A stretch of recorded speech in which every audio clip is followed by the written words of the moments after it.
increasing 90% over 3 years. Thankfully, she was able to find a home, but that activated Western Colorado Alliance to get engaged. We found members like Arlo, who's taking it to the next level, working with entities like the Junction City Council to try and really bring some affordable housing to the valley. So I will pass it over to Arlo Miller to talk about what Western Colorado Alliance is doing. So as Nick alluded to, we're definitely in a crisis as far as housing goes. In 2020, I'll go introduce Maria from WCA and Julia. Oh yes.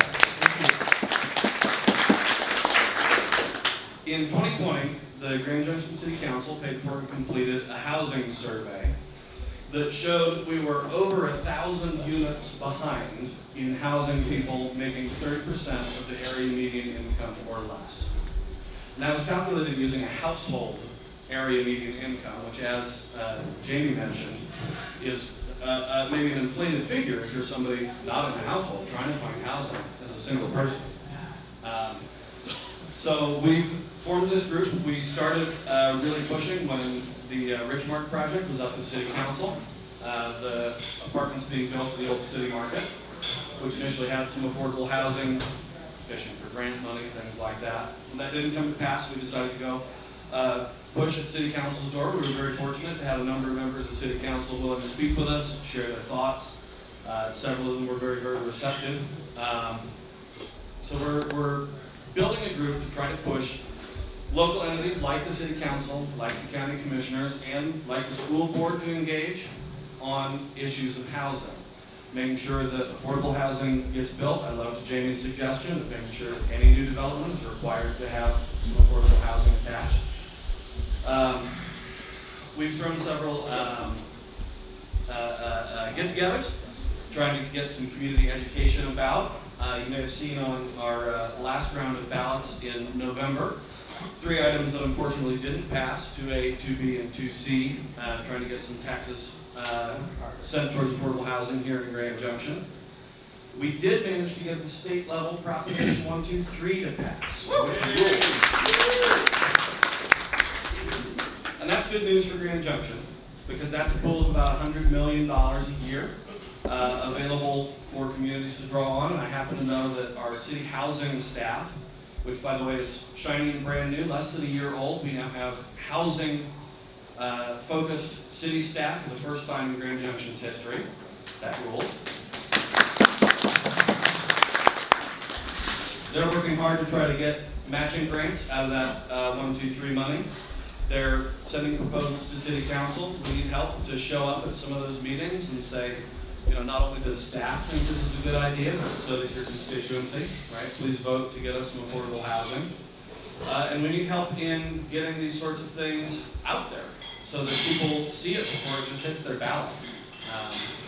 So if you're interested in joining a housing group, talking about this, getting more involved, please contact us here at WCA. Maria has an email address that we will have available for you. It's on a little handout. Gosh, great job, Maria. That's everything I have ready to go. I'm going to throw to you, and then we can go back and forth and we can do some Q&A. And I just wanted to touch a little bit more on Western Colorado Alliance, who we have some members out here, a lot of people that we know. One of the big things that we did over the summer was our deep listening, who my champion volunteer over here was Paula.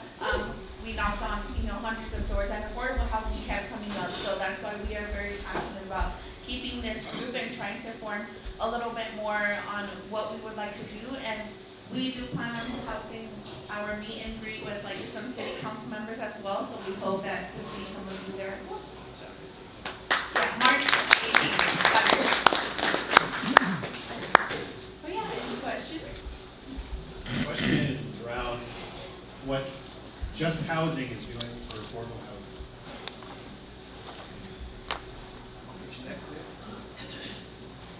What do you see, my name is Joe Sterling, I'm the Junction resident. What do you see as the role of local banking, local cooperative banks, those sorts of sources of funding to help either the home loan customer or the small time builder who wants to build in a affordable way? What are some of the more local forms of funding financing that you're aware of?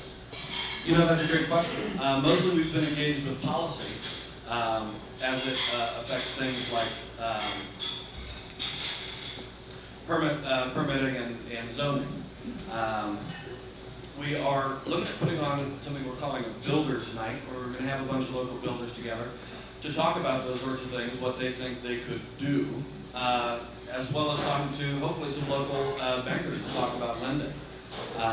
If you're interested in being connected with some builders, that would be great. You know, my expertise is not, we're just passionate here. I'm a sewing machine mechanic. I don't know much about finances. But we would love to put you in touch, start building that coalition. The more you can bank locally, I think the better your rates are. That's certainly my experience.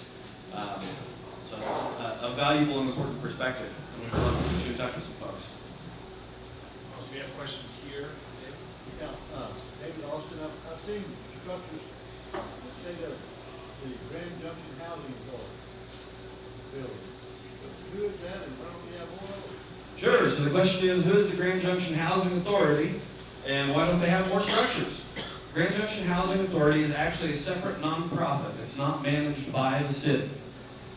And so they rely on government funding, grants, things like that in order to build. They do work with the city of Grand Junction, and they're working more with the city of Grand Junction. Ashley Chambers, the housing manager, is working hard with them. They're, I believe, working in conjunction on some of those matching funds I mentioned earlier. So some of the difficulties for a nonprofit to build housing are, of course, always finances, funding, right? Whether they can get a low enough rate that they can make it fly, or if they can, excuse me, or if they can get government funding. Another big problem is land. One of the things that the City Council identified as a strategy for solving affordable housing issues here is a land bank or land trust, whereby the city would use its money to buy up land that they could then offer to nonprofits in exchange for making sure the housing built there was affordable.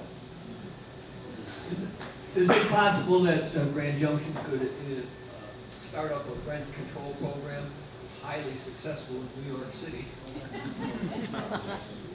I mean, as we know, like, we try to get these things passed on the bills, and that's why this thing would be important, like getting the city council involved or aware of that there is that need, so. I may also be wrong on this, and if so, you'd be welcome to send me angry letters, but I believe there is actually a legal hurdle towards rent control in Colorado.